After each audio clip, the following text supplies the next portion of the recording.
one thing too, that just to sort of tie a bow around Rodrigo's question about the role of the private sector versus the public sector in invention versus innovation, and then bring that forward to the present and contrast it to the sort of 50s, 60s, 70s, and like you say, even into sort of the early 80s.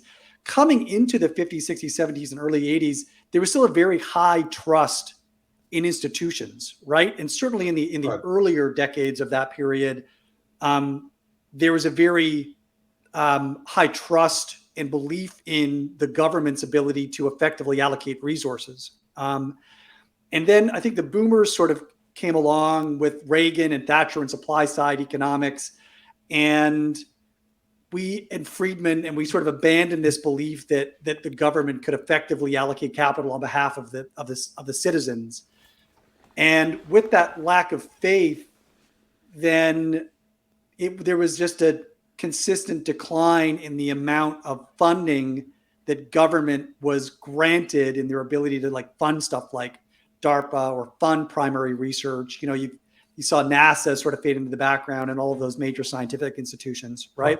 And I think what's interesting, I hear you say that surveys in the 50s, 60s, 70s were observed that people going into college were public service oriented.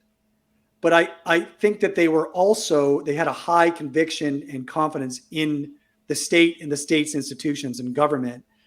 I wonder, I agree today, the surveys are saying that the millennials have much more of a public service orientation.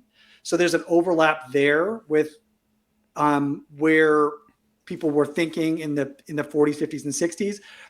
Would you say, though, that they have the same impression and confidence in public institutions and government? Because I think that that's a necessary condition for them to want to use the government institutions to affect the change that they declare that they want.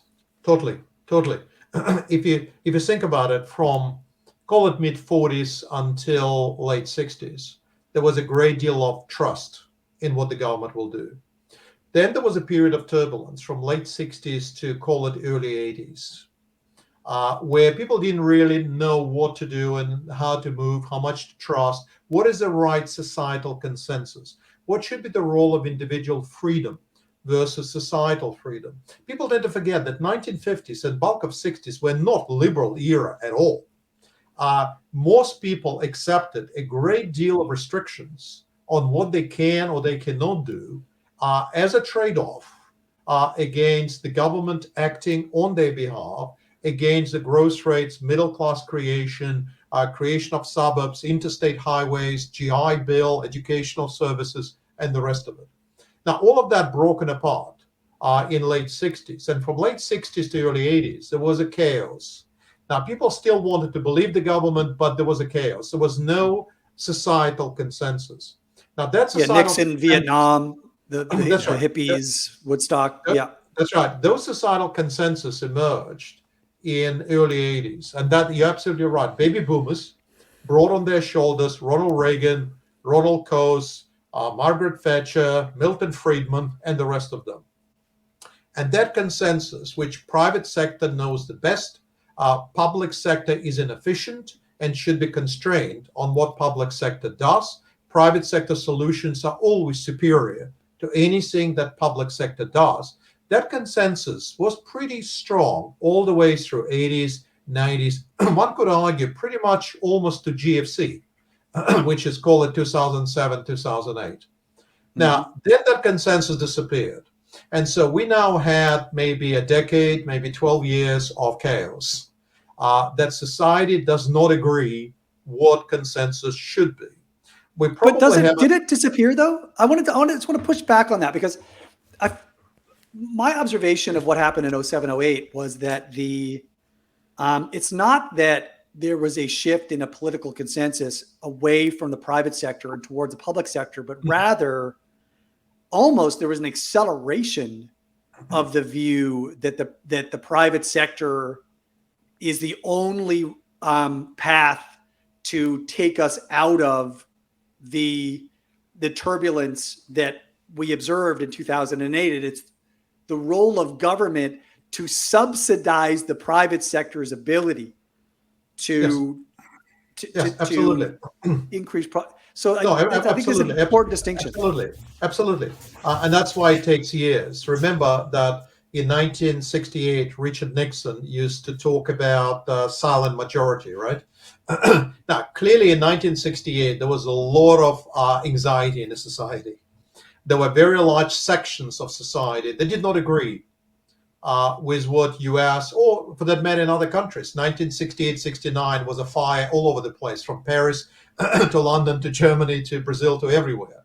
So very large sections of society, which was the young baby boomers, did not agree with the society as a whole. But Richard Nixon was right that there was still a silent majority that actually agreed that we must continue. And so a lot of Richard Nixon policies continued what LBJ was doing. he hasn't actually changed those policies at all. So think of Richard Nixon and Gerald Ford presidency as a bridge from one world to another.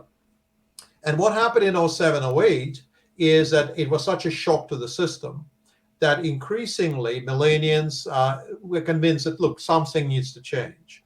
But the middle ground halt. The middle ground was still dominant. And so you already seen displeasure in the marketplace. You already seen disappointment starting to spread. But it's not dominant yet. And that's why I'm saying, I think in the US, 2028, 2032, or something like that, probably will be the right time when the new consensus finally will emerge. But right now, you have very large sections of the population who do not agree with what you just described, and they don't agree with that consensus, which was with us since the early 1980s. And so in that respect, you're totally right. We are now on the bridge between A and B. And right now, it's a fork in the road. Yeah, well, it is. But if you assume that younger people will get a larger cohort, which they must, if you also assume that baby boomers will never change their view, which they arguably will not, but they will become less relevant, then you have to say that there will be a shift occurring. And there is nothing to stop that shift. In a sense, the technological disruption will get more robust. Financialization is unstoppable. Income and wealth inequalities will continue to rise. There is no answer right now to any of that. Right. But I want to clear something up. So what you're saying, Adam, is what has happened is that we have used the government through the Federal Reserve, for example, to continue to facilitate private entities like banks to financialize further the economy, right? And that's the government's role has been, listen, let's prop up private companies and give them everything that they need because they are the solution. And what's happening now is you have a millennial group of individuals that have a conscience and want to do better. Financialization is not going to fix their problems, but rather maybe fiscal policies, UBI, and that is the bridge that we want to get to. Correct. That has yet to occur.